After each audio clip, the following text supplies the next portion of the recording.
All right, hello, welcome to the Beyond the Track monthly meeting of March 24th of 2021. We usually run these meetings the third Wednesday of the month, but last week it was just impossible to run the meeting, so we are doing it today. Hopefully next month we're going to be back on the regular schedule. So first, quick introductions. I'm Claudio La Sala. You can find my stuff online as 3Lap Rider, YouTube channel, Instagram, and all that kind of stuff. You see a little bit of my own track experience there, you know, how far or how long I've been riding and all that kind of fun stuff. I always say, you know, big thanks to the BTT supporters on Patreon who, you know, give contributions and help us keep growing this group and the initiatives that we put together. And as usual, you guys who are joining in online to participate and contribute to the conversation, as well as folks who watch these videos later. That's why we, you know, keep doing these and we keep recording and, you know, always striving to find more content to bring out. So what is the Beyond the Track? This is something that's, you know, we put together, started 3 years ago now.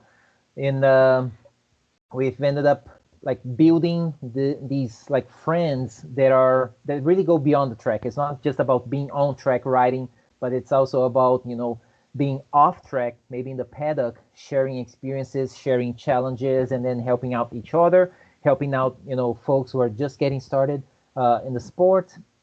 And, you know, we take that way beyond the track, hence the name, and we get together here monthly, you know, in presence, prior to pandemic, and then online since pretty much last year. So it's going to be 1 year since we've been going online, and it's been working out well for us. We record all these meetings. All these meetings are available free of charge for everybody who or to anybody who goes to the website. And there's like almost 50 hours worth of free content covering everything from getting ready for your very first track day ever, all the way down to, you know, using lap timers and running data analysis, running action cameras and making good use of them to improve your riding. There's a BTT video for almost everything that we can think of, at least for somebody who's getting started into riding, moving into intermediate and advanced levels. We have a little bit of that for everyone. So make sure to share the link to the videos with folks who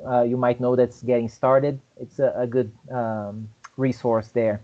Consider becoming a patron of the BTT by contributing something every month. Again, that goes towards growing the group. Nobody makes a lot of money out of it. The idea is whatever you know, funds come in, we just put back into the group to make it grow. Because besides the monthly meetings, we also have a website where we have the free part or the open part where you can get access to the videos. But for those who contribute, we also have a member-only version where folks can or can track their costs with track riding, because this is an expensive sport when you put and you start calculating how much it can go into it. Your checklist, so that you make sure you never forget anything important as you get to the track. You can create your track day plans before you hit the track so that you know what you're going to be working on. After you're back from the track, you can run your debrief, analyze, you know, what you did, how did you do, and then plan out your next time that you're going to be riding. So check it out, contribute if possible. Previously, we have covered riding mini bikes on the track. We've covered, you know, what are the experiences, where do you find bikes, you know, how the things that we learn from mini bikes translate over to the big bikes. So we talked about all of that.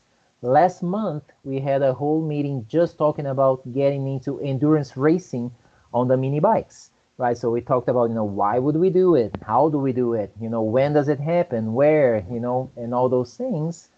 And so we had our very first endurance race by putting together a Beyond the Track, a BTT team, and making it happen. So that's what this meeting today is going to be all about. So we pretty much have all the racers here on the call, plus our crew chief, Earl, and everybody's going to be sharing something. I'll be going through like the outline that we've put together for the talk tonight, and then I'll get started on some of those topics and totally, open the floor for all you guys to join in and just, contribute to the conversation. So where did the idea all come about? So a couple of months ago, like early this year, actually, we started chatting in the group about putting together an endurance team, and everybody enjoyed the idea, the kind of things we could get out of it. Since we practice together, we ride together, we help out each other, why not push our experiences by also learning what does it take to get into endurance riding? So we had an opportunity. That's actually Jesse found the opportunity to get a bike. That's the first thing you have to figure out. What is the bike that you're going to be riding? Is it somebody's bike on the team, and then everybody contributes? Is it that everybody's going to we're going to split the acquisition of the bike throughout the team? There's when you put together an endurance team, you have to think about how you're going to work on those things. So Jesse, I would like you to bring forward how did it happen? How did you find the bike? A little bit of how did you get it? Because there was like a trip involved in all that. If you don't mind, I don't want to throw you under the bus there. Oh, no, it's fine. Cool. So basically, we all decided on what kind of bike we wanted to ride, and then we had to look into what kind of bikes are what classes you can race in endurance, and then from there we basically kind of went around looking at what bikes, maybe Groms or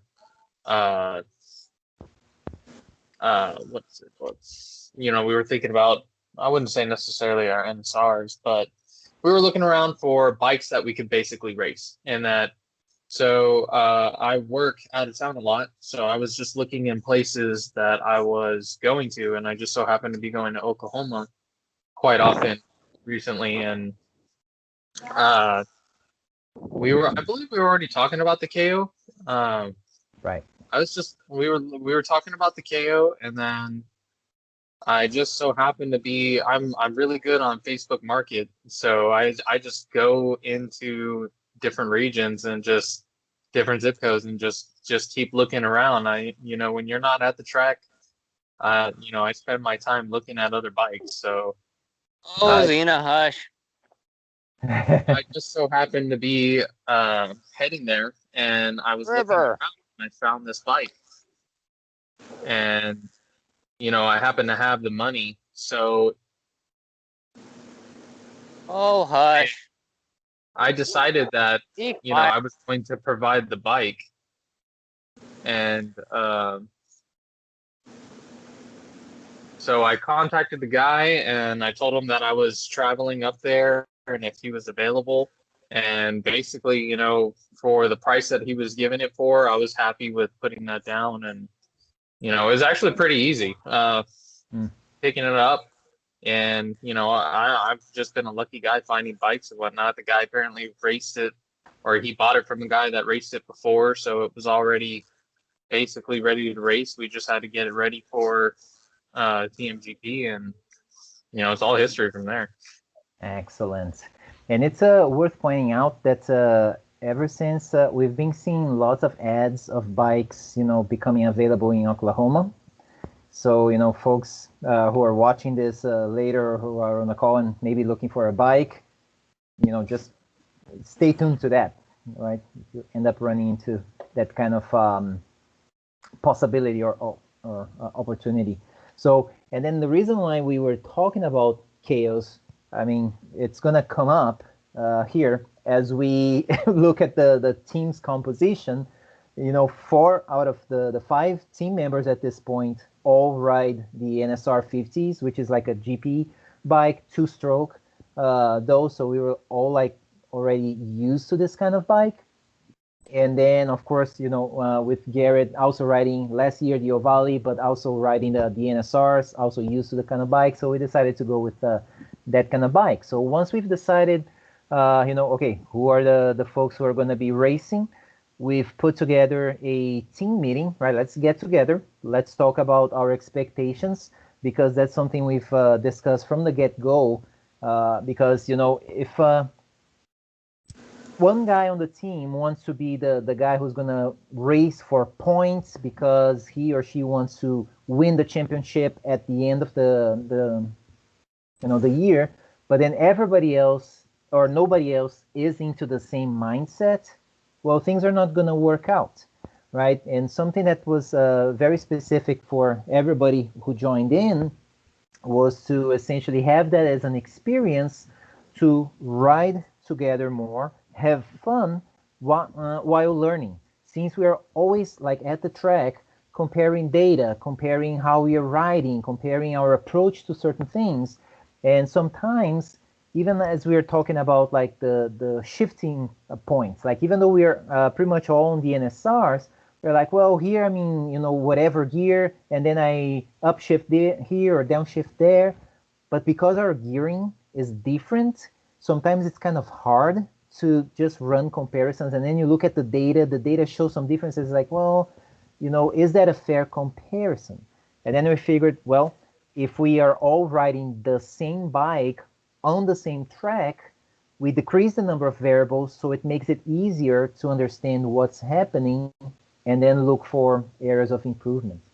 Who else would like to speak to that point?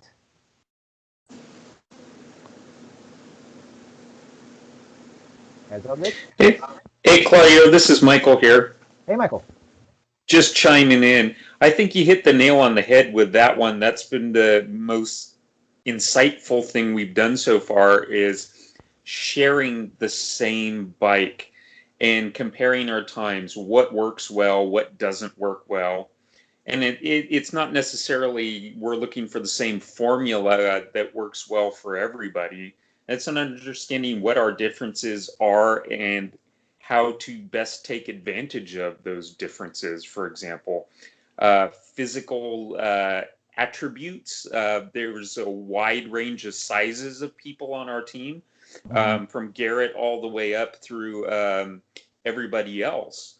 You know, so it's very interesting to look at the data, because we are, I think, one of the more data intensive teams. I mean, the amount of time that the three or four of us spend looking at the data, speed data, lines on the track, and really taking a deep dive on this and sharing with each other what our findings are is just tremendously helpful. But as you point out, we don't have differences in gearing. We don't have bike differences. We might have differences in how we fit on the bike and need to adjust the bike. Right.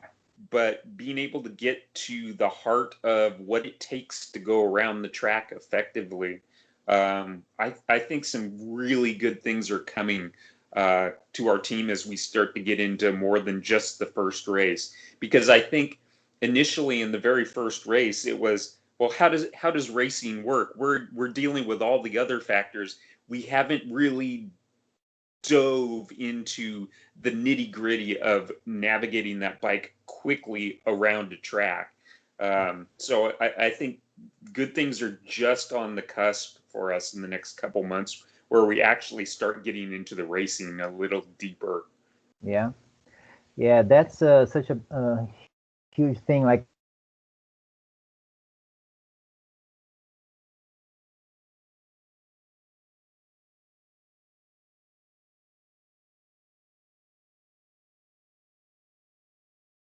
as well, but with a big bore kit, so it's a 63cc. Now, when I rode it, it did feel like I was riding mine as far as like the gearing. So I was using the same gears around the track, with the main difference being that, you know, coming out of corners, Michael's bike just had more juice. It had a little more torque. Last weekend, I rode Ben's bike, this one here, for the first time. And man, it was completely different for me. Like the gear selection I have around the track didn't work at all compared to how I ride my NSR. And since these bikes are so specific as to how you ride them, you have to ride them in the proper power band all the time. Otherwise, they bog down pretty bad coming out of corners. and you kill your lap time, right? So it needs like relearning how to ride that one specific bike. So everybody riding just the same bike, that has been very, very helpful. As we are going to actually be talking more about that, because we have a couple of slides just to talk about that experience. Very cool. So Jesse got the bike, brought over from Oklahoma. We did a shakedown, right? So a week before race weekend, we took the bike to Speed Sports, which is a track here that we end up getting quite a bit of riding time or seat time because of the two tracks that they have. There's a little, we call, or they call, the rental track, which we can pretty much use non-stop from 9 until noon. So we went there to ride the bike, and then we have a little problem. The front brake was locked. Who would like to speak to that experience? Garrett, I think that's all you. I get my mic unmuted and my phone froze up. So yeah. Speaking of having brakes lock up, yeah, I've had my experience with that one, except the brakes didn't really lock. They just kind of gave out on me, and I didn't have any brake pressure. So speaking on that one topic of not having any brake pressure, it's a very, very, very scary experience. Because whenever I lost brake pressure, I was setting up for a pass that I could not make. So, and then I lost brake pressure, and I had to make that pass, and I stuffed that guy in the. But hold on. Sorry to interrupt you. You were mentioning losing brake during the race, right? That was during the race, yeah. Okay, so hold on. Hold that thought. We are going to get back to it. Here we are speaking specifically about the shakedown. Remember when we went to Speed Sports, and then who went out first? I think it was Michael who went out with the bike, and then the brakes were locked up. Oh. Was that right? Am I remembering? No, that was Jesse when he went to Katie. He went on a Friday before that, and he did the shakedown where it seized up after like 2 or 3 laps. Yep. And then we went to Speed Sports. So I'm the first person that rode it. I rode it at Katie only for 5 laps. Only 5 laps, period. Because by the time I made it to lap 4, the brakes were already locking up. So I took it to Katie. Was feeling good on it. I rode a couple laps, and I was already under a minute lap times, which was faster than I expected to be within 5 laps, even though I haven't rode for a couple of weeks. I believe it was like 3 weeks before I hopped back on the bike. So I was like, okay, if I can get this thing under a minute, I'd be happy with that. So I immediately did, I believe, like a 59, and I started getting a little faster, and then I started noticing, I believe on lap 4, I clipped the curbing right there on on the transition over from the pit out at Katie. And so then I was like, that's weird. By the time I made it to turn 1 again at the end of the back straight, the bike was locking up, so I couldn't accelerate. So made it to, I believe, the bus stop, which is turn 4. And at that point, it was completely locked up to where I couldn't even use the throttle to make it back to the pits. I basically had to put it in the grass and let it cool down, and it still didn't release after it cooled down. So I basically had to drag the bike back to the pits. I believe after that, I was assuming that we needed to bleed the brakes again, so I bled the brakes again, and then we took it to Speed Sports. Right. And then we got there, it was still locking up, right? Yeah, there was a great amount of brake drag. So even with the brakes not applied, with it up on the front stand, we would spin the front wheel, and it felt like the brakes were being applied. Right.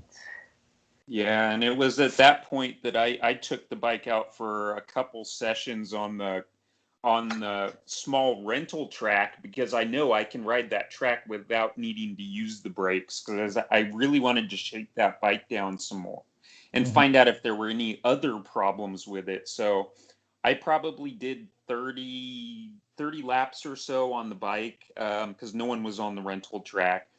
Right. And occasionally I had to touch the front brake, but I knew as soon as I touched the front brake, it was going to start locking up. So I touched it once or twice, but it kept rolling. So I just kept doing laps, brakeless laps. And, after that, we went back to the pits. We were looking at it. It wasn't dragging too badly at that point, but it definitely still had some friction in it.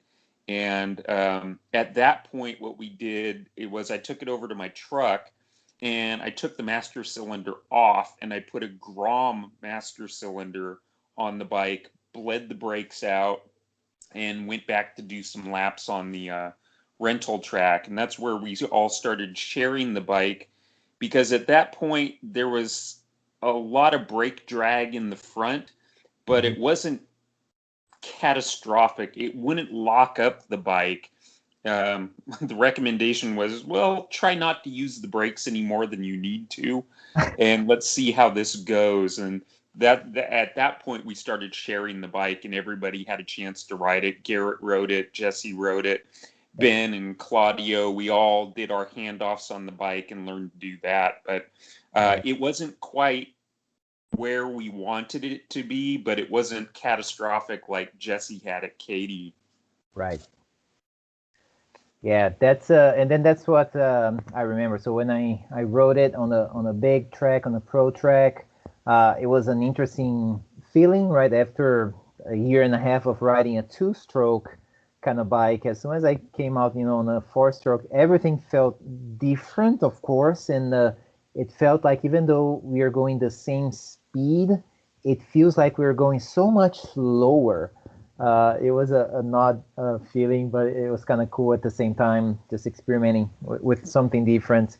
I do remember having issues with handling the bike, right? It was just like turning very oddly.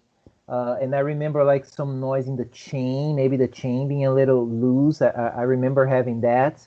And then on the handling, I don't remember if it was on the same day, Michael, that you realized we had the wrong size of tire, or maybe it was a couple of days later.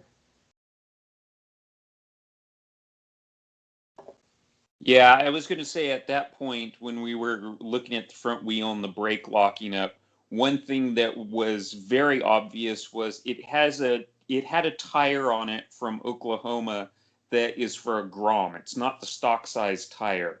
It is quite a bit wider and more rounded. It's not a very pointed profile, which makes the bike handle slower. You can ride around a corner. I didn't have a problem with traction, Right. but the bike did not quickly flip into a corner and transition as quickly. It was very deliberate feeling. You decided what you wanted to make the bike do, but you had to use more bar input to make it do that. Right. So there was clearly a difference there. And it had a street tire on it. Definitely was not a race tire by any means. So there were some differences there. And then the next day when we did some more work on it, I had another Dunlop from our NSRs. So we just swapped that onto the bike Jesse and I did, which was a very good thing because after we put that front tire on, it was the stock size for the bike, so it was correct. It did two things. One, the remaining brake drag was gone when we put that tire on, which makes no sense to me other than we removed the front wheel and maybe in removing the caliper, we got some alignment or something. But again, Jesse had already done that multiple times with no real difference. So we had a fresh tire on it because one of the feedback Ben had was he absolutely hated the way the bike handled. It was very heavy steering bike at that point. Definitely not like an NSR. You could not confuse these two bikes, an NSR and that Kaio, with that tire that was on the front. So that was a big takeaway from that shakedown run. Right.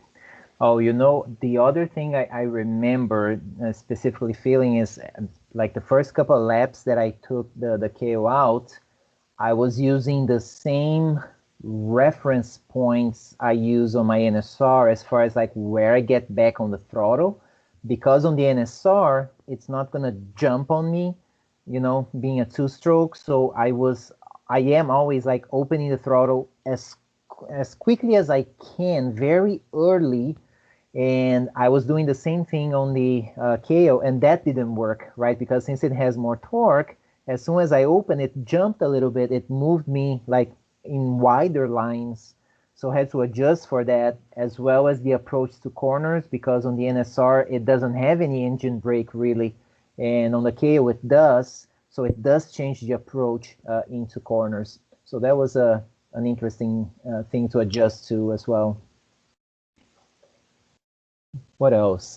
Well, we had, of course, our friend Chris, Coach Chris Lillegard, out there that weekend, working with us, both coaching us as individual riders, as well as coaching us as an endurance team, like the things that we should bear in mind, writing down some really good tips. And as Michael pointed out, we pretty much like practice the switch over, like just having the bike there, and then we all taking turns like practicing switching over, changing the riders, because you don't want to figure that out during the race. So it was a good exercise because it definitely helped on race day getting that right. Anything else here in the shakedown spectrum before we move on? On your transitions, the only thing I'll say is that no matter how much you practice on race day, it's not the same, right? So you're gonna see a little bit of a shift, and we saw that. Oh yeah. So that practice, things like that transition, practicing the transition, practicing launches are so important. Mm-hmm. But yeah, Absolutely. Yeah, I remember. Go ahead, Sorry. Garrett. Yeah. I was gonna make a comment about the tire size compared to the Ovale. It's just as little as 2 inches, and that makes a whole massive bit of difference. I went from a 10-inch tire to that KO, which is I believe a 12-inch tire. I'm not sure. Jesse, can you confirm that for me? Yeah, that's correct. Okay. So yeah, going from a 10-inch to a 12-inch, it like Mr. Claudio, like what you were saying, is that bike turns so slow compared to an NSR or compared to an Ovale. Yeah, it just made a world of difference for me, because I was normally riding really close to the ground, and it felt like I was just sky high going from that little 10-inch to a 12. So speaks I don't the know. kid that rides a R3. I can't really be talking anymore now that I've got like a bike with 3-foot tires, but that's besides the point. Very cool. Yeah, the other thing we picked up on the shakedown run was the ergonomics. We done nothing that we made sure the bike was rideable and functional, but the big thing when we had all the riders there was what's the bar position, and even more so, what position were the controls for the feet in.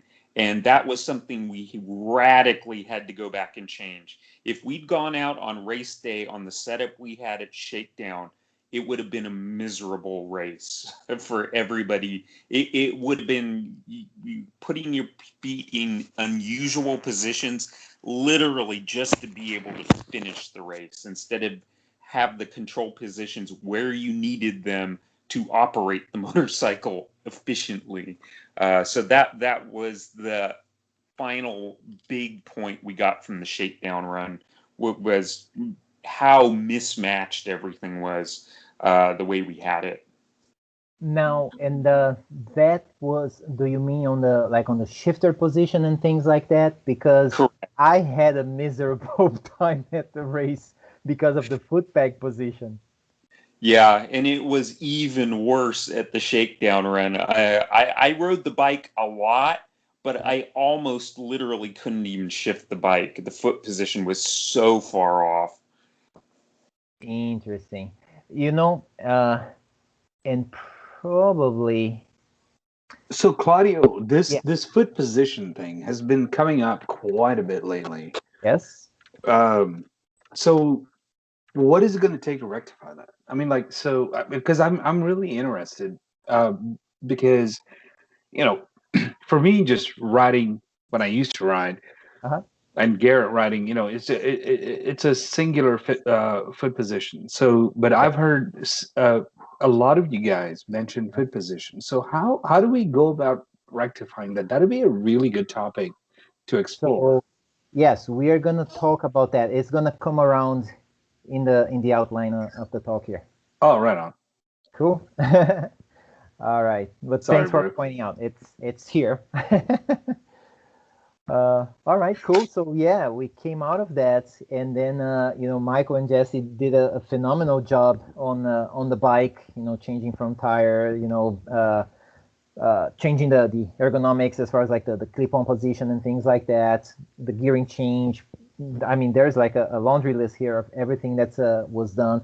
Putting the lap timer mount on it, safety wiring, all those fun things, which absolutely changed the way the bike felt. That Friday after you guys worked on it, Jesse took it for a couple of more laps at Katie. Was that right, Jesse? Yeah, You did, right? I took it for, I believe it was a Friday before the race. Yes. Yeah, it was Uh-huh. a Friday before the race, and it was a completely different bike. Yep. Right.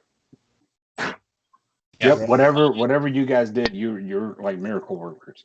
'Cause, yeah, Yeah, it was pretty amazing. I saw it on the track. Even though I Yeah. didn't even like spend any seat time on it, I could tell just by the way you guys were riding. I was like, whatever y'all did is genius. Yeah, it was pretty awesome. Yeah. The most of the changes was probably, or the biggest change was probably the front tire. I actually didn't get to ride it at Speed Sports. I had to leave early that day, so I didn't get anything to do with the shakedown. I only got 5 laps on it prior, whenever I rode it the first time. So following that, I met up with Michael where the bike was, and Michael was just telling me all the problems that you guys were having with it, and we were like, all right, let's just fix it, and then I'll ride it. And it's right before the race, so I guess we're just gonna have to deal with it as we go. So I guess one thing that you can take away, if you're able to, is to have multiple shakedowns with a new bike, especially if you're able to do it with your team, because we basically went through trial and error a couple times. If you have, let's say a couple weekends, 2 or 3 weekends or something like that, you might be able to get the bike set up the way that you need it to, so we don't run into those issues like we did. Yep. Great point. Very cool. So then what did we do after that? Or in between, actually? That same week we had the monthly BTT meeting. And we had Seth and Sonia bringing some their experience from racing last year. And of course, we also had Garrett and Earl on the call. So we had tons of questions still in preparation. We had, and we got tons of tips. One being, bring cash. Seth was very specific about you guys have to, bring cash. I'm not gonna have cash for everybody who comes ask. And then, of course, the day of the race, the first thing I did when I saw him was to ask if he had cash, and he showed me the middle finger. So that was pretty funny. But we've run through all that, so folks watching this video here, can check out the February video to see what we talked about in that meeting. So that was good for preparation as well. And then race week, on that Friday, we got together again as a team in the evening, the night before, and we just did a last run through our plans and logistics, who's bringing what. Let's create a little checklist. What is like for the team to do? What is for each individual to remember to bring to the track or to do whatever the case might be. Worked out well, right? We put down things that we shouldn't forget, and we really, didn't forget anything like major. That's like, oh my goodness, what are we gonna do now? Let's see. Or was saying here. Let me pull up the. Cannot emphasize enough what Jesse just said about multiple team members shaking the bike down. I didn't want to interrupt, but yeah, super important. Absolutely. Yeah, absolutely. Because different people will catch on different things. So very important. Yeah, thanks for emphasizing that, Earl. And then race day, right? So a lot of people, of course, ask, okay, so how long was the race? That was a 4-hour endurance race. There were 17 teams, meaning 17 bikes at any point in time on the track, unless, of course, we know the folks who unfortunately crashed and had to work on their bikes or had to retire for the rest of the day. We pretty much split the day into morning and afternoon. What happens in the morning? The gate opens at 8 a.m., so we all agreed to be there by 8, fresh and early, bright and early, to do things. We get to the gate.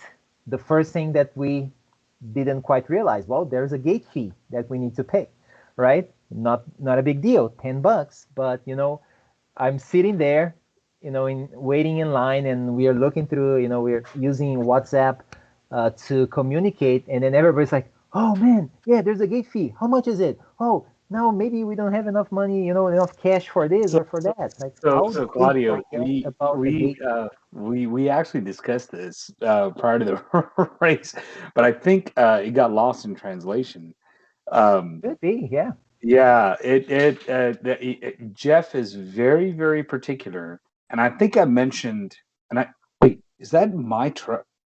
My truck? Yeah, because that's no, is that no, I don't know if that's my truck or not. Like where because my expiration, my registration sticker is still expired. Anyway, besides the point. Yeah, but if you get there before 9 a.m. when the gates open, or 8 a.m. when the gates open, Jeff gets extreme, because it doesn't matter if you have a membership at GCKI, TMGP.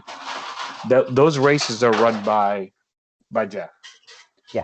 Right. So he By gets everybody. It makes sense. yeah, and that's why I try to mention that when you get there, make sure that you don't go in there, get there early, and there will be a pass fee to get into the gate, and it's nominal. Right. It's like I forget what it is, but and then whoever you want, family members or whatever, to just and a helpful tip that I didn't give y'all last time, which I remembered after the fact, is if you have family members, like Jesse had his family come in after the fact, put them on what they call the pit crew for this team, the BTT endurance team. Gotcha. And then that way, we can pay for them in advance. They don't have to worry about the headache. I see. Makes sense. Good. So yeah, there was that, and then I also snapped this photo because a friend of ours said, "Oh, how am I gonna know? How do I find you guys out there when I get to the track?" It's like, well, it's not that big, just park there, you'll see us there, right? So if anybody watching this later and want to figure out what does the track look like, well, from the outside, this is pretty much it. All right, there's not a whole lot to it. How does this compare, guys, to the other tracks that TMGP go to? Speed Sports is very large, for example, compared to Katy. I know nothing about the track up in Denton, though. Yeah, I don't either. So if somebody does, then could you tell me? Okay. Yeah. Anybody else in the call? Let's see. Steven, I see you in the call. Are you still there? Are you among us? Let's see. And I was wondering, is there a fee to get into the area at Speed Sports, for example? Is there a $10 gate fee when they go there? Trying to rejoin the call. Can anyone hear me? Oh, now we can. Yeah. Oh, now we can't. You were back on mute, man.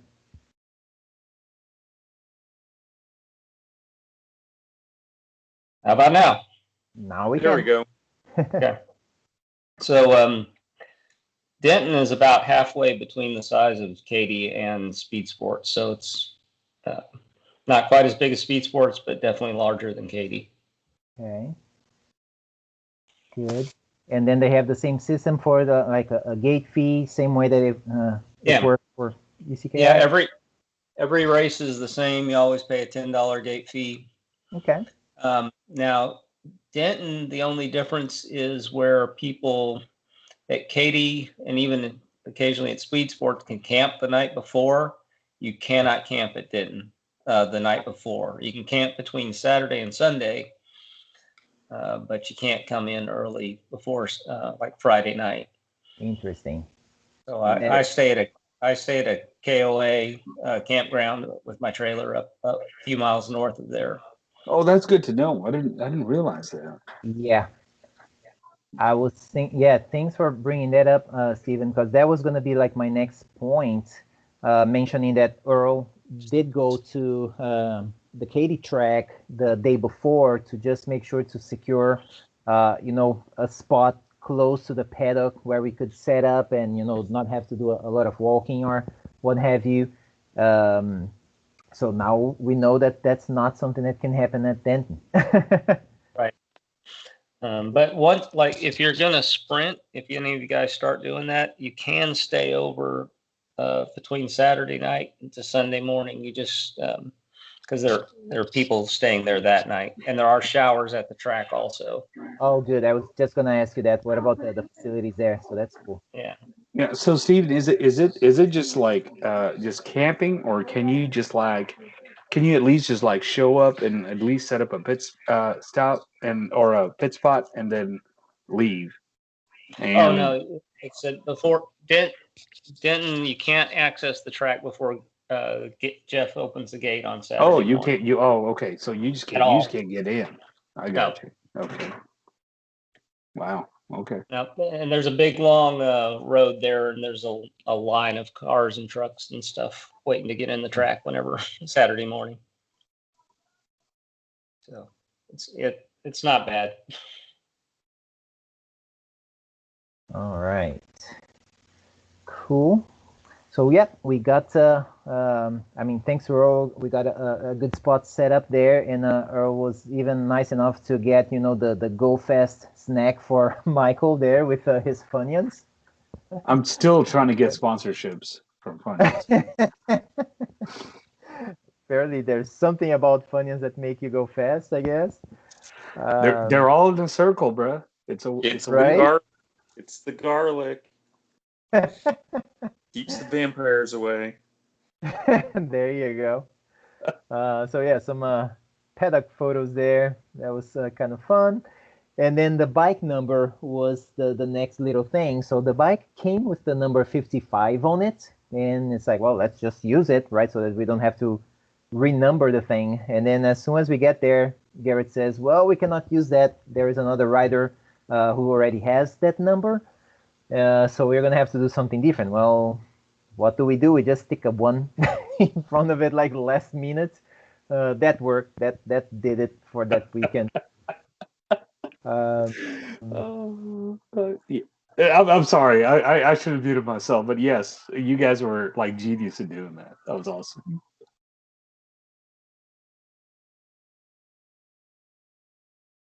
Yeah, we didn't really No, care of about the course. number. We just wanted to ride.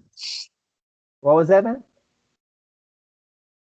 I said we didn't really care so much about the number. We just wanted to get on the track. That's exactly right. Yeah, in races like CMRA, then it gets a little bit different. But I was I was just very, very like in a very good way, like tickled to death about how you guys just went about that. I was like, oh my gosh, yes, they figured it out. Because I've seen parents argue for 20 minutes on just this one topic.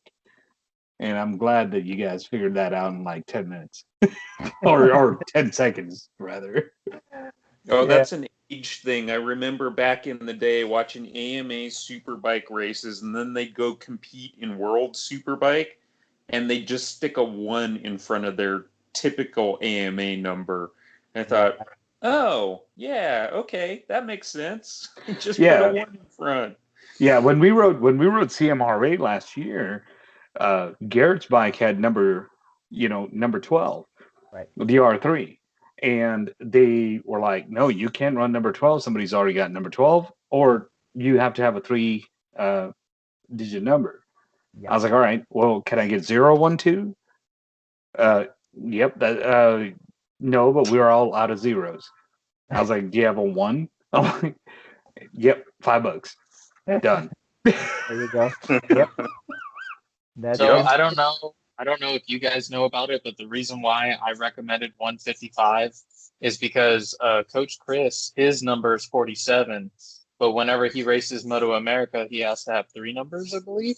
So Yep. he just does 147. That's So right. whenever we couldn't do 55, I was like, hey, 155.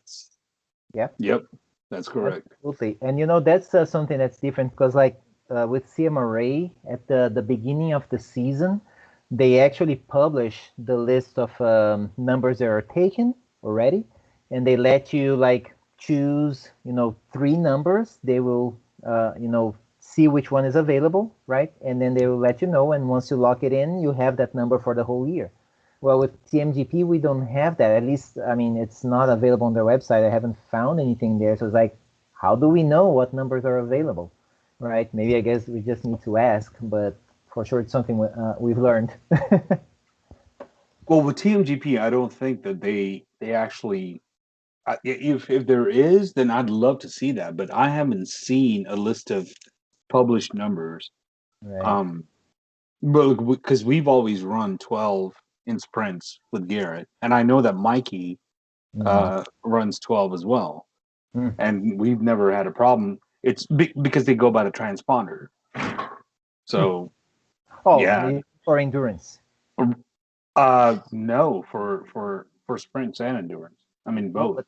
but for sprint, how do they know like at the end of the year, who's like leading the championship and all that? If It not, is a Yeah. transponder. The transponder has a unique ID.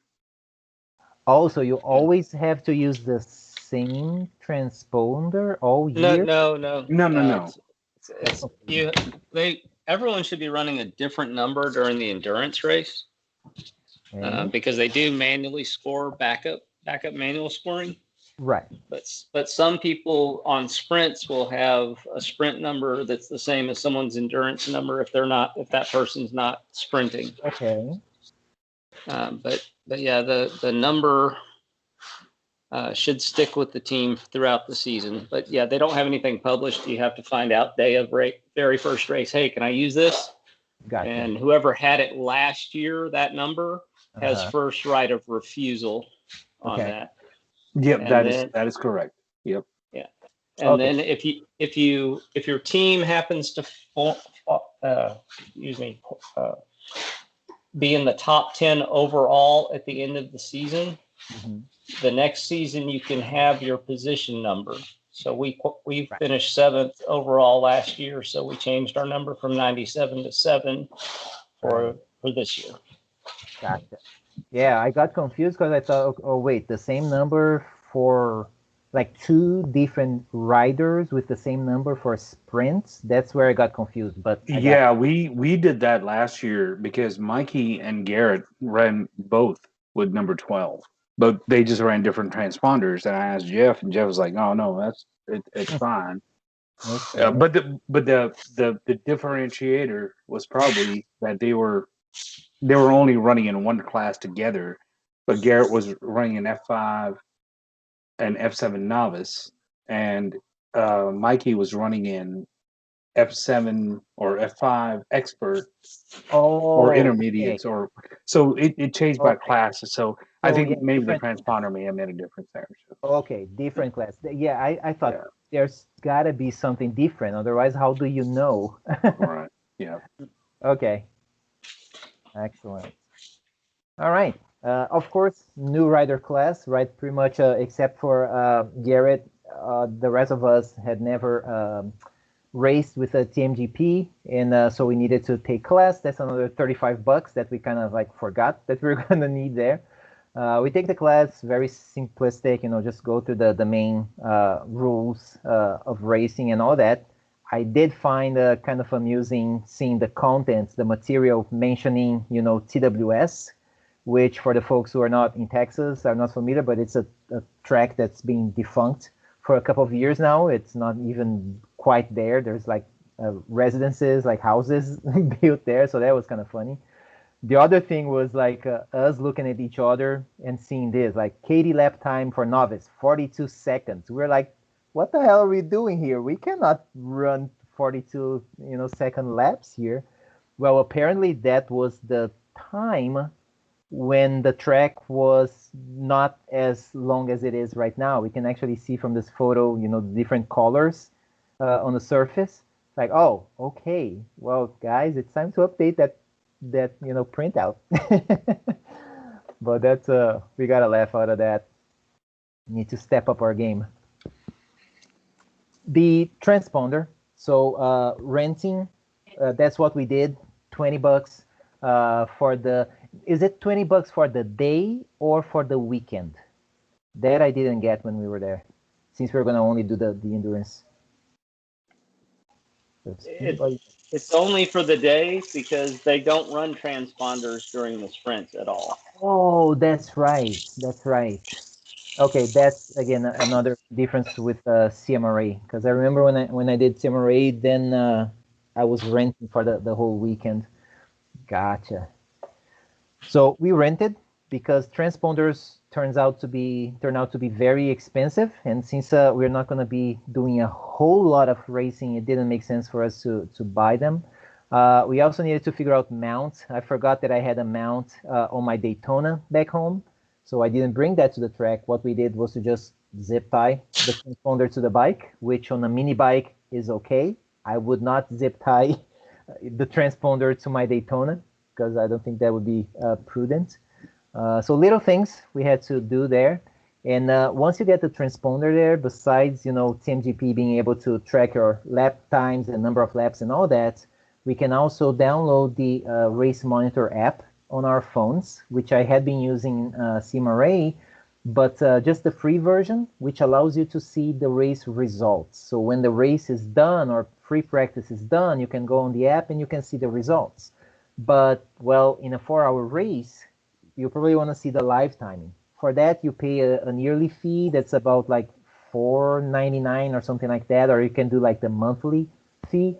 And then it's pretty cool because you can see how your team is doing, position-wise and, lap by lap. You can see how things are going and adjust things accordingly. So there was that. Entry fees, right? So per bike, $160. We just split among the team members, and that gives us the free practice. It's we're going to be talking about the free practice in a little bit, and the actual race. And then another $35 for the race license, right? Which is good for the whole year. So it allows you to race both endurance and sprints throughout the year. Hey, Free I prep. do have a question about that really quick. I don't remember ever getting a race license number or anything else. I guess at the next race, if I show up, I've paid for my license, but I never got an email or anything indicating where that is recorded, whether there's a legal record or not. No, Michael, Anybody else they get don't, anything? they don't give you any kind of an actual document. It's just with Jeff and the TMGP deal. They just document the fact that, yeah, you're in the system. Now you're Okay. good. Yeah, kind of deal. Okay. Yeah, I mean, No they will fancy have a number on car, record. right? No fancy car like Simare. Yeah. And Thank there used to be 20 years ago, but not so much now. Yep. Yeah, it's a smaller operation. I can see how that would just make things harder, and it's unnecessary. Yeah, I did remember on the form when I was filling it out, there's a place to put your race number, but I didn't have one at that point, so just left it blank. Right. Well, just let your sponsors know, Michael, that it's okay. What's the lucky Oh, number? let for Frito Lay know that they need to take care of that. That's right. Good Call deal. Funyuns. You need a late night snack. Right.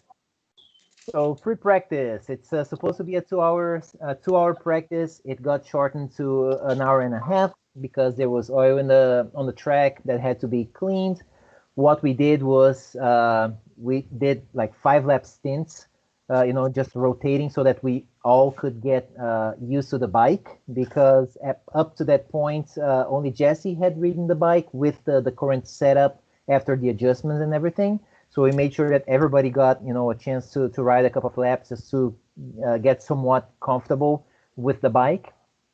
That was interesting because, like, right as to the point that Earl was saying that, we practice the switch over and then we get there, something happens. So when Jesse came in and I was going to be, the next rider, I ended up like just holding, Jesse's, I think, thumb or something, on the bars, and I was like holding it pretty tight, and then he couldn't let it go because I was holding it. That was kind of funny.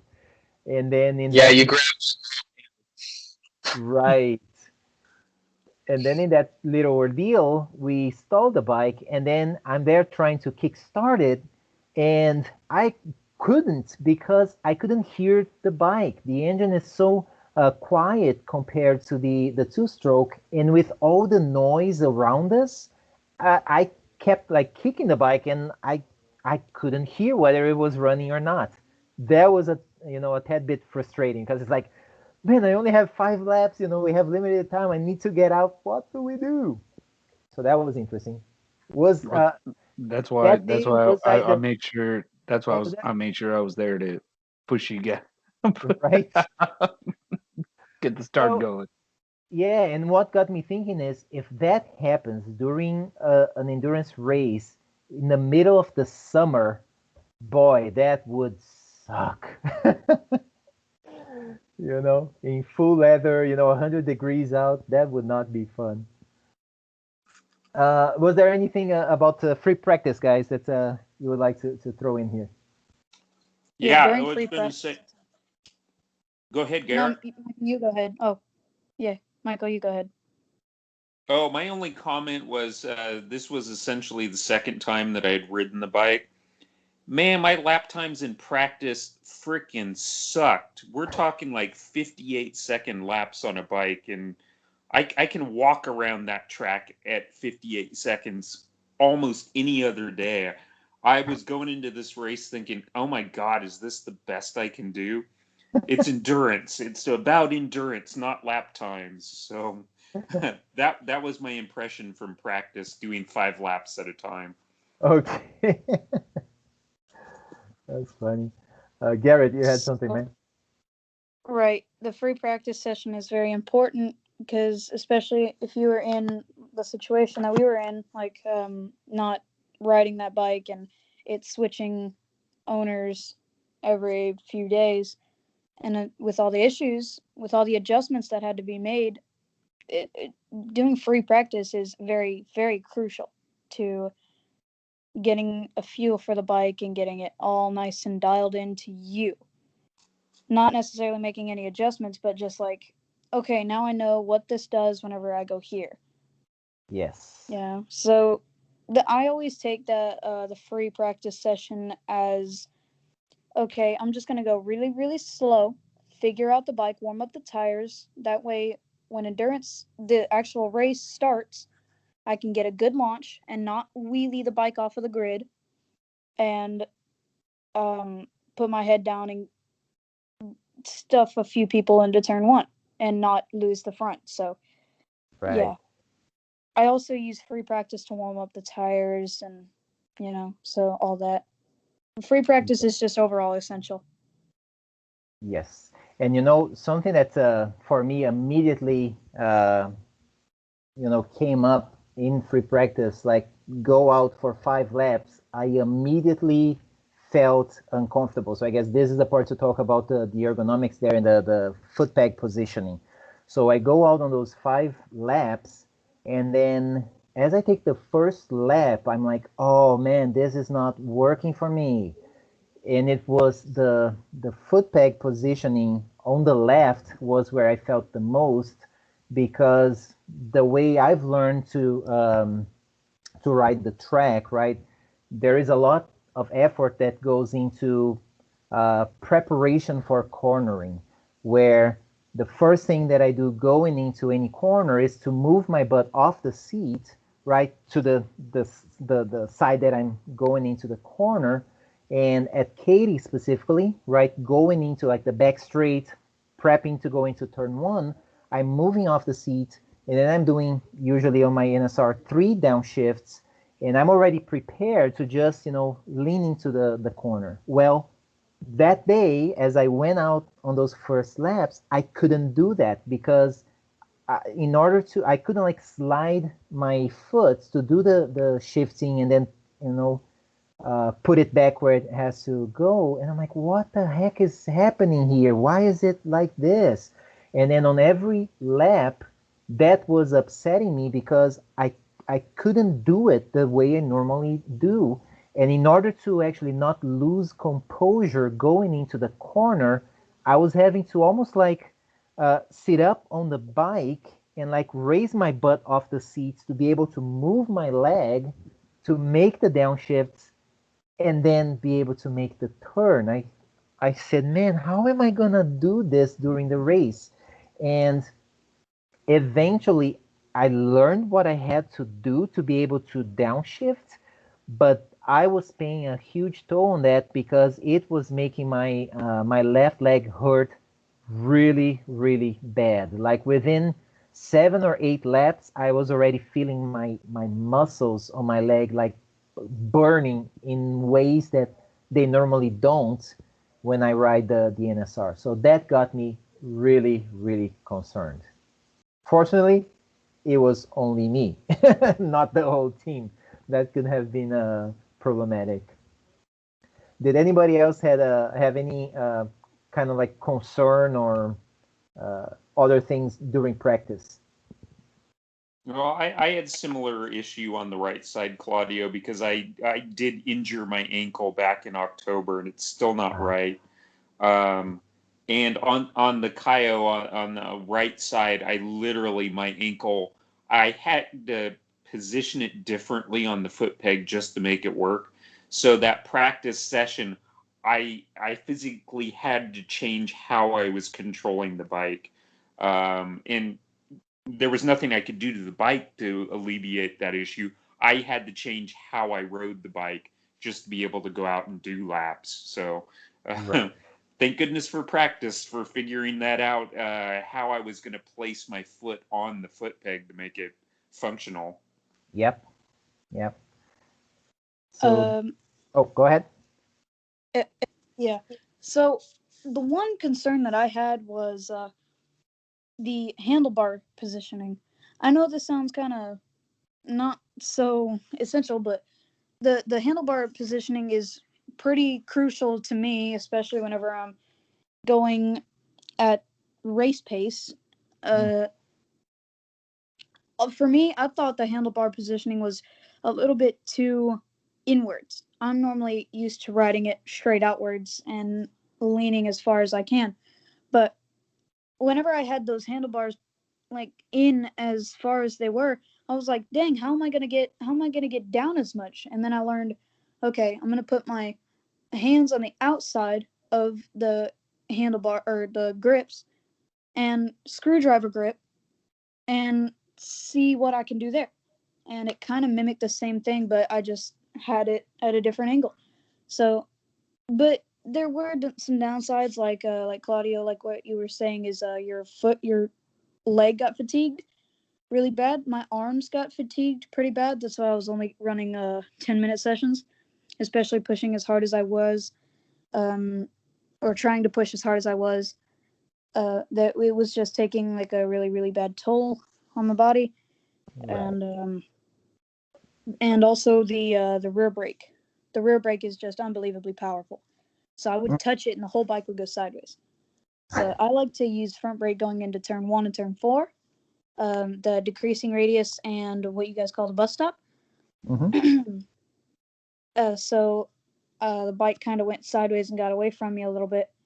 So I had to kind of adapt to that and just not use it. So yeah, Right. those were my only two concerns, and I found my way around them. Well, the other thing I was going to mention, Garrett, is I think I have some good news for you.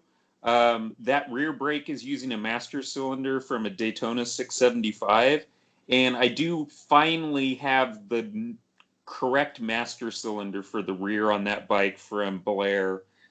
He sent it. It's in my truck with the other stuff for Jesse, so you may get that less sensitive rear brake in the near future at this point. Woohoo! Yeah, no, I saw. Yeah, Garrett's dead on. That response on the rear brake. He even told me when he came in. He said, "Dad, did you see?" I was like, "Yeah, yep, I saw it." But but yeah, no, like those ergonomics is something that people don't really think about on bikes like that. Like like everybody thinks about ergonomics on bikes at the MotoGP level and the Moto2 level, but it is equally important across the board. And when I say ergonomics, I'm talking about from the ground up: tires, foot position, heel position, toe position, knee position, uh, ass position, where your chest lays, where your helmet is going to lie behind the windscreen, um, your holds, how how do the grips feel, and this is all stuff that on track days it's way over analyzing on track days. But now that you guys are at the level that you're at, it's I tell you, but it's time to start thinking about it. Yeah. So Absolutely. And it's fun that you know, yeah, Garrett made it work. I don't know if it really worked because I mean, what the heck? Look at how he looked on the bike. That doesn't look right, right? no, well, I mean, that's him being Garrett, right? So like he's making it work. Now, Garrett, you can speak to this, but he's like, so between he and I, we have this little term. I always call him Spider Monkey, and that's what he looks like. He looks like a spider monkey, and but he does he does whatever it takes to shift. But if you look at his body position, all right, so let's analyze that if we have the time for it. Analyze the lean angle. Uh, Look at his elbow position, his knee position. Now his knee is tucked in, which is the way it should be. But the bike is not leaned over as far as it should be. But he's doing what he needs to do for a team bike right now. So if it was his own bike, that would probably be leaned over. I don't know, Garrett. You tell me. Another 10 degrees. Another 10 to 15 degrees, yes, sir. Yeah. So I just really didn't feel like high siding that day. yeah, right. When's a good day for high side? Yep. So yeah, so that's I just picked some of the photos like during the race. There again, Garrett looking awesome or making us look pretty good on the bike. Thanks, man. Appreciate it. Cause Anytime, guys, it's a anytime. team effort. It ain't about Garrett. right, It's about y'all, absolutely, everybody. absolutely. I mean, we all had a lot of fun. So the sequence of photos here is a sequence that we actually rode. So the idea was that did I jump? Hold on. Oh no, I remember. Yeah, so we did. Garrett went out first, and then Michael, and then Jesse, and then myself, and then Ben. That was the order. So race starts, right? We have the grid, the race grid posted. I'm not sure how they define the order. Maybe just the registration. It Um, is a random. It is a random draw. Yeah, you pick it out of a hat. You okay, know, it's just the experience, the amount of experience get pole position. okay, wait. Random or experience? Well, It's so experience. That random was a joke. Oh, yeah. well, I asked because like with CMRA, the like yeah, the first 10 I think it's based on like championship position, and then from there on it's just in order of registration, right, for the race. That's why I asked, is it somewhat similar here? So I will tell you this: the Goobers, this was the team that number 8, row to right side, right lane. This was the team that we formed last year, Mm-hmm. and there was no rhyme or reason. It was right out of a hat. Somehow we got, what was it, Garrett? Our grip position was in the It front was like row. row 7 in the middle. It was really bad. Row what? Row 7 in the middle. It was really bad. And then the next race, it was row 4. And the next Yeah, race, we got pole. So yeah. it was weird. Hmm. So last year it was completely random. Um, but I mean I guess they changed it this year, based on what Garrett's saying. I don't follow. To me, a grid position doesn't really matter. It is important. It's important because you need to know which riders are in each row, in each slot Mm-hmm. on the grid, and you need to make sure that if you are, say, roasted nuts, row 2 middle 33, Right. and you're going to launch that, R2R F6 is not just going to go ahead and come around. You need to know that, and Jeff watches, and his kids watch that too. Mm, Uh, right? So they I guess they just make like a judgment call. gotcha. Um, That makes yeah, sense. yeah. Hey, can I add something? Uh, Hmm? if you notice, all of the pole position guys are F5s, and then the row behind them is F6, and then Yep. F7, and then the Yep. slower guys, the Groms in the back. Yep. So we Yep. it I think a little bit of the speed of the bike has something to do with it, because the F5 guys are in the front, and then the Grom guys are in the back. So Yeah. that's just my judgment. I don't know if that's That's a what it good is, but observation actually. I didn't even like catch that. Yep. It does make sense. Okay. So with that in mind, what did we do? Garrett, our most experienced racer with the TMGP, went out first, right? Used to launching at these races. He went out first, and then I do seem to remember there was like a one warm-up lap before the race. Is that there right? was like a warm up lap.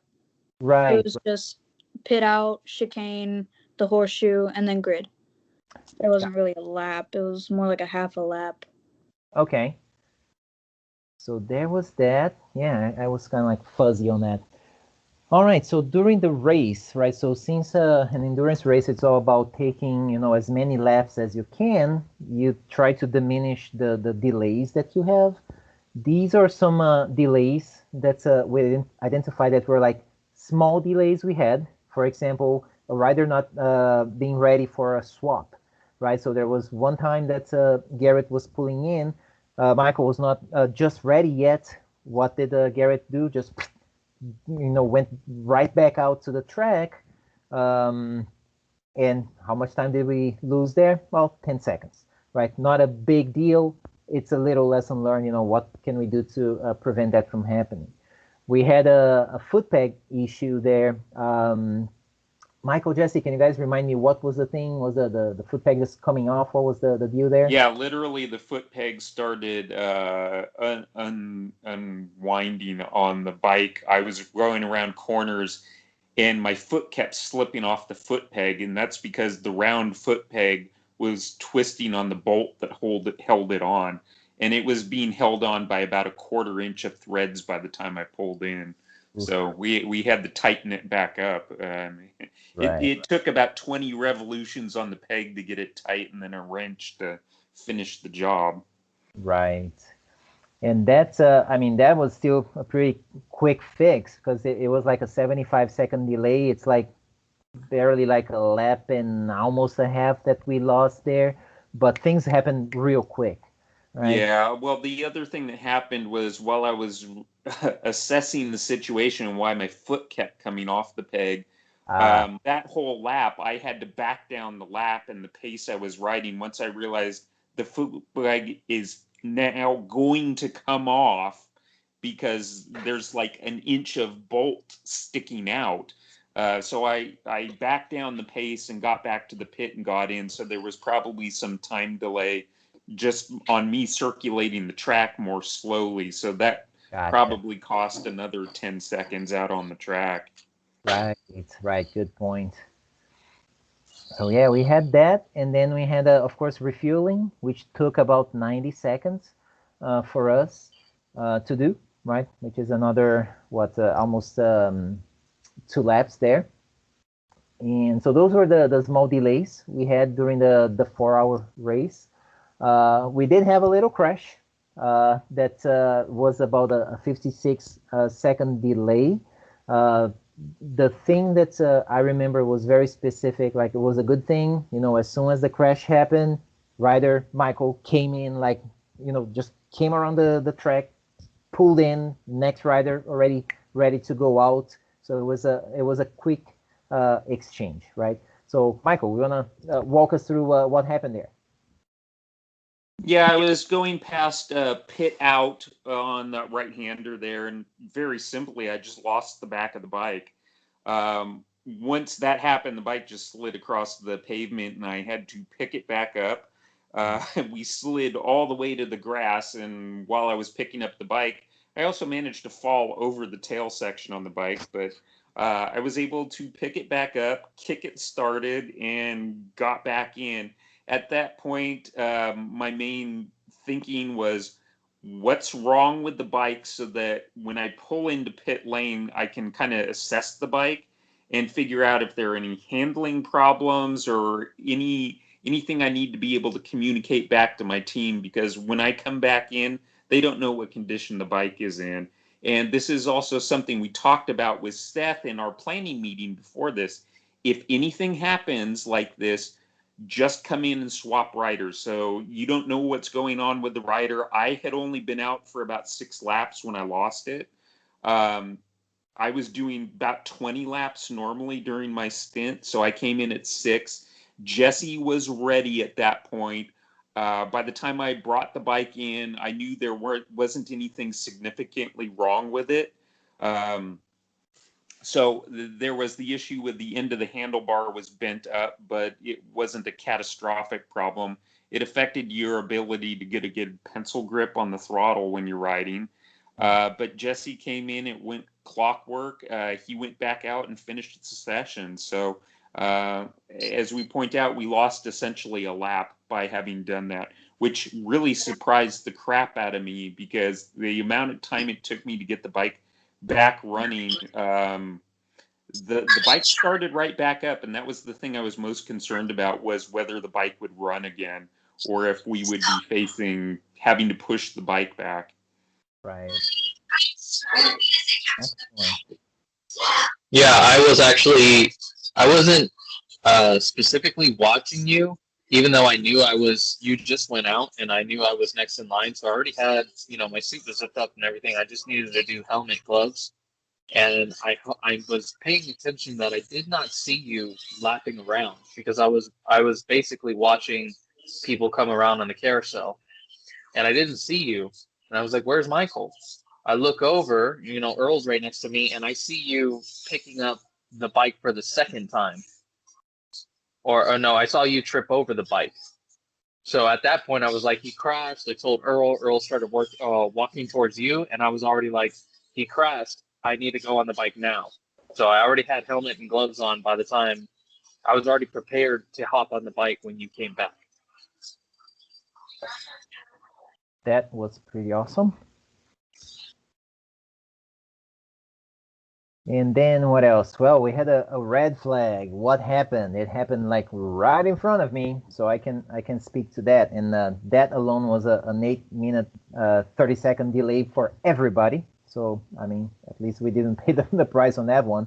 But what happened there was, as I was coming around here, what we call the switchover or pit out or what have you.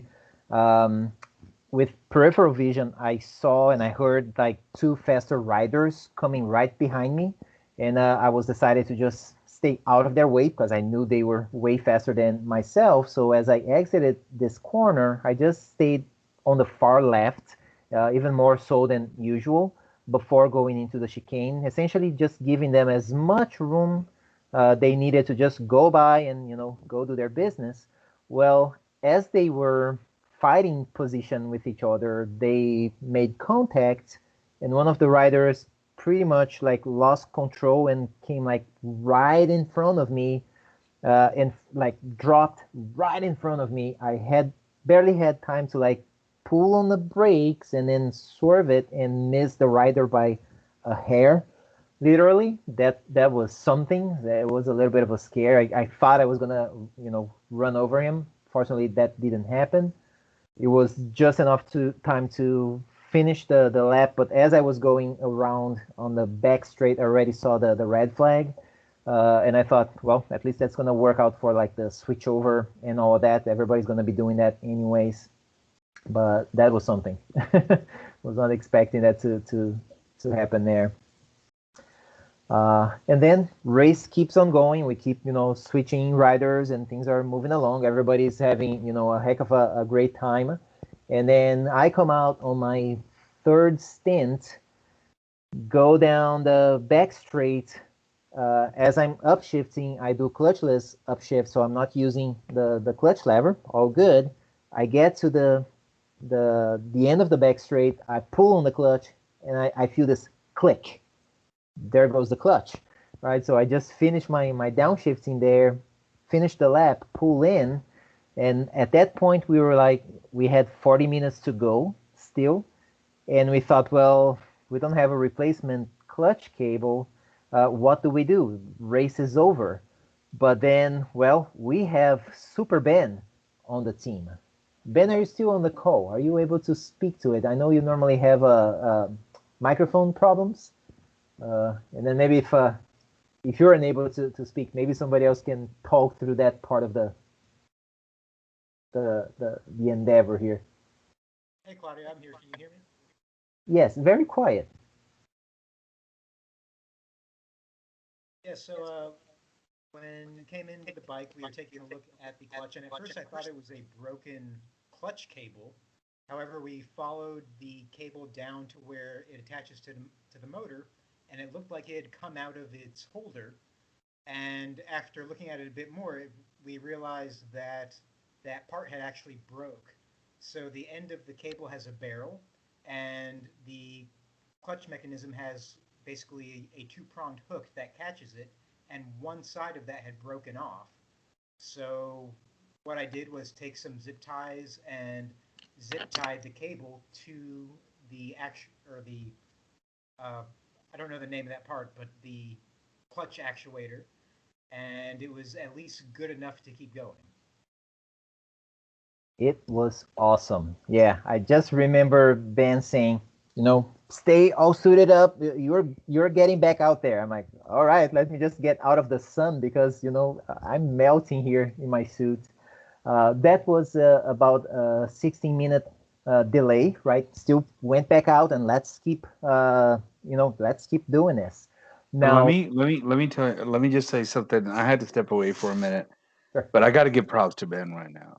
Like seriously, like we could have literally as a team lost that race if it wasn't for Yeah, we would have been last place easily. yeah. But I mean that gumption and just knowing what to do, which is why I'm just gonna start calling MacGyver from here on out. The No. bearded MacGyver. Yeah, the bearded MacGyver, and so Yeah. but yeah, that was I mean, there's a desire there that I that I saw that I don't see in a lot of teams. It's a desire to win. It's a desire to, even though we didn't win as a team or get first place or whatever, we podiumed. The reason we podiumed and didn't like put that bike is because he MacGyvered something and it worked. Right? Yeah. So there's not enough to be said about that because I'll tell you what, that is a hard quality to come by nowadays because a lot of people will just walk it off in the truck and be like, "Oh, we're done." Yep. But yeah, not us. I mean, it worked out great. It took us through the end of the race, and that was another interesting thing, right? So I go back out and I'm taking my laps, but then I think I looked down on the. I know we didn't have the lap timer running anymore because it had already run out of battery. So I'm thinking, I don't know, I probably took like about 10 laps, but later looking at the data, I think it was like 15, but my legs were killing me. I could not operate anymore. I was like missing shifts because I didn't feel like moving my legs anymore. It was terrible. So I go by the carousel and I try to indicate that, guys, I'm coming in like next lap. I cannot sustain this anymore. Nobody saw it. So I come in. Who was there waiting? Well, Super Ben once again. He was ready. And the funny thing, like I hear everybody saying, "Oh, we thought you were gonna be taking it to the end of the race." The thing that nobody realized is that I had no idea how much time I still had left in the race. That I had no frame of reference. Later, yes, if I could have stayed out for another 5 laps or 5 or 6 laps, that was it. But I didn't have that frame of reference, so I pull in because I cannot, sustain this anymore. Ben is right there, just waiting. We do the switch over, and then he finishes the race. So that was another, huge props, and lesson learned. The race isn't over until you see the checkered flag. So it doesn't matter, oh, there's only like 5 laps, and the guy just went out. Well, the next one has to be ready. We never know what could happen, and if whatever we need to do to finish the race, that's what we're gonna do. So again, big props. Who else would like to add something to this point? Yeah, I'll jump in. I was actually talking to Ben whenever it was happening, and I was like, Claudio can do more than 20 minutes, so he'll probably finish the race. And I'm talking to Ben while he has his helmet on. He was like, I just want to be ready, and I was thinking like, okay, like I was like, good idea. But if I were in your position, I probably wouldn't have been putting my gear on. So it just goes to show that the next guy should always be ready, just like you said. Yeah. Because if I was the next guy in line, I probably wouldn't have been ready. Right. Yeah, it was. And Yeah, I was going to say the same thing because Jesse was ready to take over for me after I did 6 laps because, he was ready. So when it's your turn to be in the seat, it might be the rider you're replacing may only be out there for 1 lap and then come in. So you need to be ready for that whole time. So that is one thing that I took away from that I need to be ready to take that whole session if I need to. Yeah. Absolutely. Yeah. To me, it was like it speaks to how badly I was feeling my leg because, like, heck, it's like we've all been talking about, like a 4-hour race for us. It was like three roughly 20-minute stints. I mean, we go on a regular track day, we ride like 7 or 8 sessions, right? It's no big deal. That's how much I was, hurting that day. Like, all right. But yeah, having that readiness after almost like 4 hours out there doing the race, that was awesome, right on point. And then results. Yes, we finished third in our class, which was pretty good. It's like, okay, out of 4 teams in the class, we finished third. That's pretty good for first time. Overall, out of 17, we finished 14th. Now, if we consider what we could have done if we didn't have those delays, which would add about, like, say 22 laps to our count, we would have finished like around here, like 7th or 8th. Yeah. Right. So Claudio, just this is the first time I'm seeing this data. So number 17, worst case scenario. Mhm. They're not a bad team. That was actually a good team. Oh, but they crashed, right? That's They why. crashed. Yeah. So my point being is that any single mal-event or just something that goes wrong, Yeah. can really and I wouldn't discount us as a team. Like, yes, there were 4 teams and we placed third, but that's a big deal. I actually, to be honest with you, Absolutely. I mean, there's not a lot of folks that could say that. Yep. Absolutely, man. I mean, I couldn't be more proud from what we've achieved there. It was like way beyond the results. It's like it actually comes up next. It's this kind of stuff, right? Just Hell the yeah. togetherness, the whole experience, how much we got to know more of each other as people, as riders, as racers. Just the kind of things that we pulled through to make this happen. Seeing our buddies out there, a family kind of environment. It's like that to me was the biggest That result. was the best part. Yeah. Yep. Yeah, I mean, track days are track days, and a race day without family is just another track day, and no one gives a hoot. Right. Yep. So, Yep. So that was pretty awesome. But of course, it doesn't end there because we are analytical people. So what did we do? A couple of days after the race, we got together as a team again, ran a team meeting to do our debrief. What did we do? We essentially ran through like the typical questions that we do in retrospective, which is, what are the things that went well? What are the things that didn't go well? What were the lessons learned? And what are the areas of improvement for the next time out? Now, I've blurred our findings because, come on, we're not going to give away everything, right? We still want to get out there and be competitive. But the idea... I love that about you. Right? Don't break your That's bike. badass. Yeah. Don't break Come your on. bike. Number 1, 22 laps. Don't break your bike. Right, but the idea here is what we want to the point that we want to send across to folks is get together as a team, reflect upon, be reflective on what you've done, and what can you do better next time. So we went through that exercise as a team. Look at the track map, talk about like your shift points or anything in specific that you can remember about it. And then actually here, it's a good time to bring back Garrett. Are you still on the call? I'm still here. Yes, sir. Okay, good. Yeah, I know that you usually have school the next day, so sometimes you need to take off earlier.